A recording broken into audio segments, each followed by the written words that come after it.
Парад цікавая падзея. Для Лукашэнкі гэта традыцыйна небяспечная дата, а не свята. Усё пачалося з 20-го года, яшчэ да выбараў, калі раскручваўся ковід. Фюрер захацеў паказаць Пуціну, які ён круты, праводзіць параду Менску, пакуль Пуцін без парада ў бункеры. Пуцін закусіў вудзіла і вельмі падобна умяшаўся ў выбары ў Беларусі ў 20-м годзе, каб паставіць Лукашэнку ў адназначную пазіцыю васала. У 23-м годзе на парадзе ў Маскве Лукашенко не змог прайсці 300 метраў да трыбуны, вы памятаеце?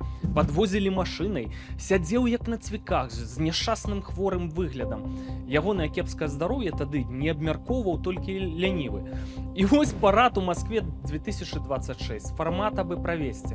Паказаць велічнасць Расіі ўжо няма сэнсу. А сітуацыя для дыктатараў не пазайздросціш.